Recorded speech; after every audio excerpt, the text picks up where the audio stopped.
जन्म देने वाला खुद राक्षस बन गया। एक दिन की बात है जब वो मेरे कमरे में आए और मुझे उन्होंने गलत तरीके से छूना शुरू कर दी। वो दिन था जब उन्होंने हदें पार करने की कोशिश की। एक माँ अपनी बच्ची की इज्जत के साथ कैसे खिलवाड़ कर सकती है। सब कुछ सहते हुए मैंने 11 साल उस इंसान के साथ निकाल दी। चाहती थी कि मैं डॉक्टर बनूं और उस इंसान के मुंह पे एक करारी चपेड़ मारो जिस इंसान ने मेरी ज़िंदगी ख़राब की है, बर्बाद की है। बचपन की बहुत सारी यादें आपकी भी हैं और मेरी भी हैं।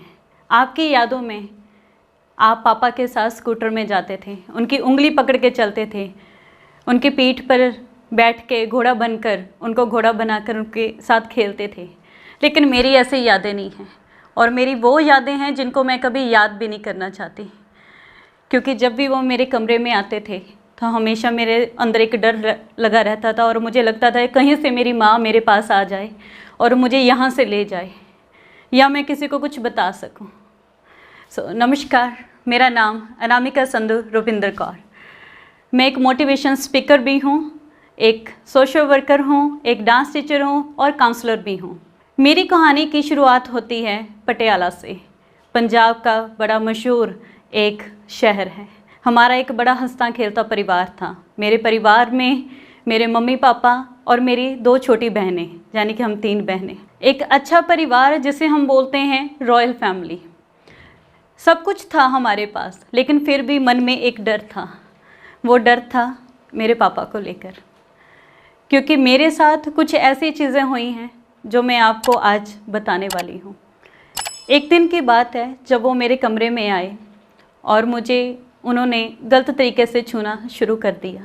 मुझे लगा कि मैं अब किसको बताऊं, किससे बात करूं।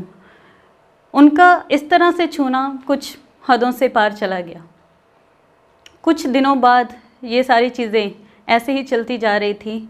एक दिन आया जब मेरी माँ मेरी नानी के घर गई हुई थी मेरी छोटी बहन को लेकर, और बीच वाली जो छोटी बहन थी वो मेरे पास थी। वो दिन भी मुझे याद है, वो समय भी मुझे याद है। वो दिन था जब उन्होंने हदें पार करने की कोशिश की, यानी कि मुझे जन्म देने वाला खुद राक्षस बन गया। मेरे में पता नहीं कहाँ से हिम्मत आई और मैंने ज़ोर ज़ोर से चिल्लाना शुरू कर दिया। मेरी चीख जब निकली तो उनका हौसला टूट गया। उनको लगा कि शायद कुछ गलत ना हो जाए। जब अगले दिन मेरी माँ मेरे पास वापस आई तो मैंने उनको बताया कि मेरे साथ ये सब हुआ। तो उन्होंने उससे बात की तो उन्होंने बहुत मारा मेरी माँ को। वो बोल रहे कि तू झूठ बोल रही है, तेरी बेटी झूठ बोल रही है। लेकिन आप बताइए, एक माँ अपनी बच्ची की इज्जत के साथ कैसे खिलवाड़ कर सकती है। कुछ दिन ऐसे ही चलता रहा। फिर एक दिन नशे की हालत में जब वो घर आए तो उन्होंने मेरी माँ को बहुत मारा। इतना मारा कि मेरी माँ की एक बाजू जो है वो टूट गई और पूरे शरीर पर जख्म हो गए। अगले ही दिन मेरी माँ ने, जब वो नहीं था घर पे, तो मेरी माँ ने वहाँ से हम तीनों बेटियों को लिया और अटैची में 2 कपड़े डाले और नानी के घर आ गए। 2 महीने मेरी माँ अस्पताल में भर्ती रही। एक जवान लड़की जब अपने बच्चों के साथ, छोटे छोटे बच्चों के साथ मायके में रहती है तो बहुत सारी बातें होती हैं समाज में। बहुत सारी हमारे रिश्तेदारों ने बातें बतानी शुरू कर दी। उनको लगा कि मेरी नानी को बोलना शुरू कर दिया कि 4 बेटियां हैं, इनको कैसे आप पालोगे, क्या करोगे। तो एक दिन वह ऐसा आया कि नानी ने हमें घर से निकाल दिया और हम सड़क पे आ गए। तो मेरी माँ के पास अगर वो चाहती तो उस दिन वापस लौट सकती थी, लेकिन वो वापस नहीं गई। घर में, लोगों के घरों में काम करके हमें पढ़ाया। मैं उस समय शायद 9वीं कक्षा में थी और एक वक्त की रोटी हमें मिलती थी खाने के लिए, क्योंकि 3 बच्चे थे हम। तो मैंने अपनी माँ से एक दिन बोला कि मैं पढ़ना चाहती हूँ। तो मेरी माँ की किसी दोस्त ने बताया, सहेली ने बताया कि साथ ही शहर में एक अनाथालय है, आप इसको वहाँ पे भेज दो अगर इसको इतना ही पढ़ने का शौक़ है तो। तो मैं अनाथालय में चली गई और मैंने अपनी 10वीं पूरी की वहाँ पे। चाहती थी कि मैं डॉक्टर बनूं और उस इंसान के मुंह पे एक करारी चपेड़ मारो जिस इंसान ने मेरी ज़िंदगी ख़राब की है, बर्बाद की है। लेकिन किस्मत ने फिर पासा पलटा। 10वीं ही की थी मैंने, उससे ज़्यादा मैं पढ़ नहीं पाई और 17.5 साल की थी जब मेरी शादी कर दी गई। बड़े सारे सपने दिखाए गए मुझे कि शादी के बाद ऐसा हो जाएगा, ऐसा हो जाएगा, तुम बड़ी खुश रहोगी। शादी के 1 साल तक ठीक रहा, लेकिन जब मेरा बेटा 10 महीने का था उस इंसान ने अपनी फितरत दिखानी शुरू कर दी। उस इंसान का असली चेहरा मेरे सामने आ गया। उसका एक्स्ट्रा मैरिटल अफेयर शुरू हो गया। जब मैंने इस चीज़ के ख़िलाफ़ आवाज़ उठाई तो मुझे भी बहुत मारा गया। मैं अपनी माँ के घर आ गई। मैंने अपनी माँ को बताया तो मेरी माँ ने बोला कि अगर तुम भी यहाँ पे आ जाओगी तो तुम्हारी 2 छोटी बहनें हैं, उनसे शादी कौन करेगा, तो तुम्हें वापस जाना पड़ेगा। तो बच्चे के मुंह को, अपनी माँ के मुंह को, अपनी बहनों के मुंह को मैं वापस चली गई। तो मैंने भी सोचा कि शायद चलो इस इंसान को एक मौका और दे देते हैं, हर इंसान से गलतियाँ हो जाती हैं। लेकिन ऐसे करते करते सब कुछ सहते हुए मैंने मार पीट, गाली गलोच सब कुछ सहते हुए मैंने 11 साल उस इंसान के साथ निकाल दिए। इस बीच काफ़ी कुछ मेरी ज़िंदगी में, जैसे मैं जॉब भी करती थी तो मुझे ये बोला जाता था कि तुम करैक्टरलेस हो। मैं घर में पैसा भी कमाती थी, कमा के लेके आती थी, घर का काम भी करती थी, लेकिन फिर भी मेरे करैक्टर के ऊपर उंगलियां उठाई जाती थी। इंसान वो गलत था, करैक्टर मेरा जांचा जाता था। उसके बाद 2016 की बात है, जब कहते हैं ना कि सब्र का घूंट पी के एक घड़ा भर जाता है, तो मेरा भी घड़ा भर गया था। तो मैंने बोला कि नहीं, अब नहीं, क्योंकि हर लड़की हर चीज़ बर्दाश्त कर सकती है, लेकिन करैक्टर के ऊपर जो उंगली उठाई जाती है वो बर्दाश्त नहीं कर सकती। तो जब 2016 को मैंने सोचा, अपने बेटे को लिया, 10 साल का मेरा बेटा हो चुका था, मैंने सोचा कि नहीं, अब मैं यहाँ नहीं रहूँगी, अब नरक नहीं सहूँगी मैं, अब मुझे यहाँ से जाना होगा। स्टेप तो मैंने उठा लिया, लेकिन ये आसान नहीं था, बहुत मुश्किल था।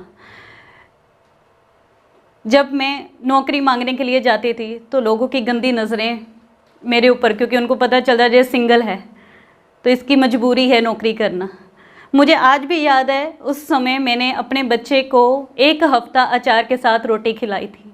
मुझे आज भी वो दिन याद है, वो दिन मैं कभी नहीं भूल सकती। लोगों की गंदी नज़रें, लोगों की बातें सुन के मैंने अपने आप को मजबूत बनाया, अपनी कम्युनिकेशन स्किल्स को और स्ट्रॉन्ग किया। काफ़ी कंपनीज में मैंने काम किया, क्योंकि मुझे जवाब देना था।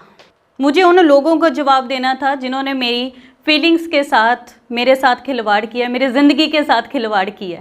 एक दिन बठिंडा के ही एक स्कूल से, मुझे बड़ा अच्छा स्कूल है, वहाँ से मुझे ऑफ़र आया और वहाँ पे मैं मार्केटिंग हेड के रूप में नियुक्त हो गई। ऐसे करते करते अपना घर चलाते मुश्किलों से निकलते समाज के बारे में ना सोच के मैंने अपने बारे में सोचा। और एक दिन ऐसा आया जब कनाडा के एक चैनल से मुझे ऑफ़र आई और मैंने वहाँ पे एज ए टीवी एंकर मैंने ज्वाइन कर लिया। ये मेरे लिए बहुत बड़ी बात थी, क्योंकि एक लड़की जो सिर्फ 10 पढ़ी हुई है, जिसने बचपन नहीं देखा, इतना कुछ देखा और अपनों से देखा, उसके बाद शादी के नाम पे धोखा हुआ, डोमेस्टिक वायलेंस का भी शिकार हुई, उसके लिए ये बहुत बड़ी बात थी। तो मैंने अपनी ज़िंदगी में एक चीज़ सीखी है कि ये ना सोचो कि लोग क्या कहेंगे, ये ना सोचो कि समाज क्या कहेगा, ये सोचो कि आप कहाँ पे हो। आपने अपने आप को जवाब देना है, आपने उस रब को जवाब देना है, लोगों को जवाब नहीं देना।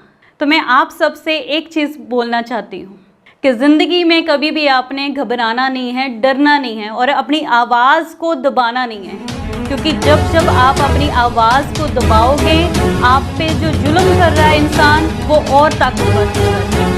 तो इसलिए आप सभी से मैं गुजारिश करती हूँ, वो लोगों से जो घर पे बैठ के मेरे इस वीडियो को देख रहे हैं, उन लड़कियों से जो बचपन में चाइल्ड सेक्स अब्यूज़ का शिकार हुई हैं, जो डोमेस्टिक वायलेंस का शिकार हुई हैं, और उन लोगों लोगों से जो सोच रहे हैं कि शायद मेरे ज़िंदगी में ये छोटी सी प्रॉब्लम आई है, मैं सुसाइड कर लूँ। मैंने कभी नहीं सोचा सुसाइड करने के लिए, मैं सोच भी नहीं सकती, क्योंकि मुझे अपने आप से बहुत प्यार है। मैं खुद से बहुत प्यार करती हूँ। मुझे ज़िंदगी जो है भगवान ने दी। इसलिए आप सभी से मैं गुजारिश करना चाहती हूँ कि अपने आप से प्यार करना सीखें, क्योंकि जब आप अपने आप से प्यार करेंगे तो वो रब आपसे प्यार करेगा। समाज क्या सोचता है, समाज आपके बारे में क्या बोलता है, इस चीज़ की परवाह मत कीजिए। आपकी जो मंजिलें हैं, आपके जो रास्ते हैं, आपकी जो मंजिलें वो आपका इंतज़ार कर रही हैं। तो इसलिए उन रास्तों पे चलिए जो आपने सोचने हैं, आपने अपनाने हैं। इस वीडियो के बारे में अपनी राय नीचे कमेंट सेक्शन में हमें बताएं और अपने दोस्तों के साथ ये वीडियो शेयर करना ना भूलें।